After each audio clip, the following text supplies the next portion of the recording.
ఎవరైతే సీరియస్గా అంటే ఇక్కడ స్టేట్ ఓరియంటేషన్తో మన రాష్ట్రం కానీ ఇక్కడ మాత్రమే ఫీల్డ్లో ఉండి ఇక్కడ రెప్యూటెడ్ సంస్థలుగా ఉన్న వాళ్ళు చేసిన వాటిలో పాజిటివ్ ట్రెండ్ అయితే కనిపిస్తుంది వైఎస్ఆర్ కాంగ్రెస్ పార్టీకి.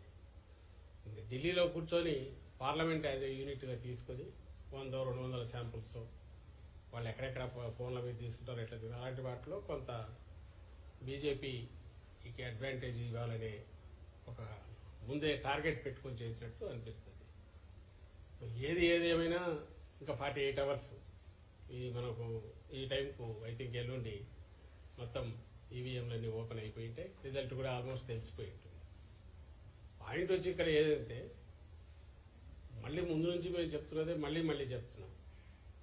ఈ 5 ఏళ్లలో మా ప్రభుత్వం, జగన్మోహన్ రెడ్డి గారి ప్రభుత్వం, జగన్మోహన్ రెడ్డి గారు వ్యక్తిగతంగా ఆయన ఒక నాయకుడిగా ప్రజల్లోకి పార్టీని తీసుకెళ్లినంతగా కానీ లేదా ఒక కొత్త రకం విప్లవాత్మకమైన మార్పులు తీసుకురావడం కానీ వేటి ద్వారా అయితే పేదలందరూ కూడా బాగా లబ్ధి పొందారో ఆ లబ్ధితో ఆర్థికంగా వెసులుబాటే కాకుండా సాధికారత కూడా సాధించుకున్నారు. వాళ్ళందరూ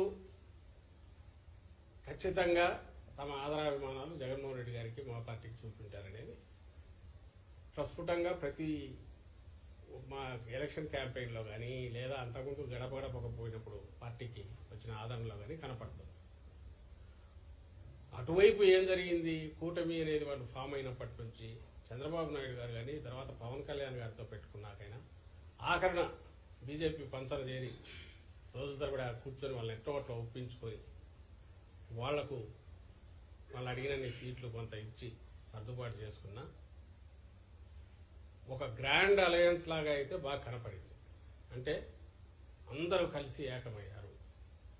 జగన్మోహన్ రెడ్డి ఎవరో ఒక పక్క ఉన్నారు, అందరూ కలిసి ఏకమయ్యారు అన్న దాంతో పాటు వచ్చే సౌండ్ ఏదైతే ఉందో అది మాత్రం చాలా పెద్దగా వచ్చింది. రాష్ట్రం అంతా వాళ్ళు ఇష్టం చెదిగారు, అటు తిరిగారు, ఇటు తిరిగారు, నాయకులు ఎక్కువ మంది. వీటన్నిటితో పాటు ఎప్పుడు జగన్మోహన్ రెడ్డి గారు చెప్తున్నది మా పార్టీ ఏదైతే పేదల కోసం ఎప్పుడైతే నిలబడినామో అన్ని వర్గాల పేదల కోసం, ముఖ్యంగా ఎస్సీ, ఎస్టీ, బీసీ మైనారిటీలు అలాగే మిగిలిన సామాజిక వర్గాల్లోని పేదల పక్షాన ఎప్పుడైతే నిలబడినామో, పేదల జీవితాల్లో ఎప్పుడైతే వెలుగు నింపామో, సహజంగానే ఇది పేదలకు పెత్తందారులకు మధ్య ఒక యుద్ధంలాగా ఎప్పుడైతే తయారైందో, ఎవరి వాయిస్ అయితే పెద్దగా ఉంటుందో వాళ్ళందరూ ఒకటే అయ్యారు. ఈ పార్టీలన్నీ ఒకటి కావడం వల్ల సౌండ్ మాత్రం చాలా పెద్దగా వచ్చింది ఆ వైపు నుంచి. దాన్ని పట్టుకొని అక్కడి నుంచి దాని మీదనే మొత్తం బిల్డ్ చేస్తూ సెంటర్లో ఉన్న దీంతోనూ ఎన్నికల కమిషన్ మీద ఒత్తిడి తీసుకొచ్చో మీరు గమనిస్తే గత నెల రోజులుగా ఎన్నికలకు ముందు నుంచి వస్తున్న డైరెక్షన్స్ కానీ మెల్లగా పూర్తిగా ఎలక్షన్ కమిషన్ ఒక నిష్పక్షపాతంగా ఉండాల్సిన ఒక పెద్ద మనిషి, ఒక ఆర్బిట్రేటర్ లేదా ఒక అంపైర్ ఎట్లుండాలనో అది వదిలేసి ఏకపక్షంగా అడ్డదిడ్డంగా డెసిషన్లు తీసుకోవడం ఇవన్నీ కంటిన్యూస్ చూస్తూనే ఉన్నాం. ఈ ప్రాసెస్ లో ఫైనల్కి వచ్చేసరికి ఆఖరకు పోస్టల్ బ్యాలెట్ల విషయంలో ఈ మధ్య వచ్చిన డైరెక్షన్ కూడా నిన్న మొన్న కూడా మెన్షన్ చేశాం. అది ఛాలెంజ్ చేశాం కోర్టులో, సుప్రీంకోర్టు కూడా వెళ్తున్నాం.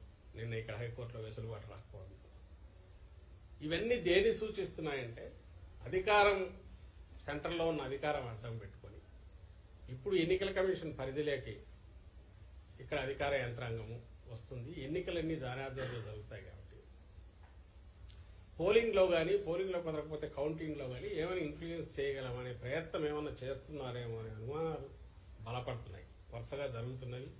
ఇప్పుడు ఎగ్జిట్ పోల్స్ పేరుతో వాళ్ళు ఇస్తున్న ఫిగర్స్ చూసినా ఏదైనా అక్కడ అవకాశం ఉంటే ఎట్లా ఒకటి మనం కొంచెం పుష్ చేయగలం అనే ప్రయత్నం ఏమన్నా చేస్తున్నారేమో అని అనిపిస్తుంది. ఈ సౌండ్ కానీ లేదా వీళ్ళందరూ కూటమిలాగా ఏకమే గ్రాండ్ అలయన్స్ లాగా రావడం కానీ, ఏదో వీళ్ళు చేస్తున్న హడావుడితో మేమే రాబోతున్నామని ఆర్భాటంగా ప్రచారం చేసుకోవడం కానీ, వీటన్నిటి ఫలితం ఏదన్నా ఉంటే ఇదిగో రచ్చ జరగడం, గొడవ హడావుడి జరగడం, ఇది రేపు కౌంటింగ్ లో దీని ప్రభావం ఏమైనా చూపించాలి అధికారుల మీద కానీ, ఇంకో రకమైన ఒత్తిడి తీసుకొచ్చి కానీ అనే ప్రయత్నం జరగచ్చు. ఈ విషయమే మా పార్టీ వాళ్ళకు కూడా అందరికీ చెప్పాం. సంయమనంతో ఉండండి, ఎక్కడ ఇది కావద్దు, but at the same time గట్టిగా నిలబడండి, అబ్జెక్షన్స్ ఎప్పటికప్పుడు రైజ్ చేయండి, ఫోకస్గా ఉండండి అని చెప్పాం.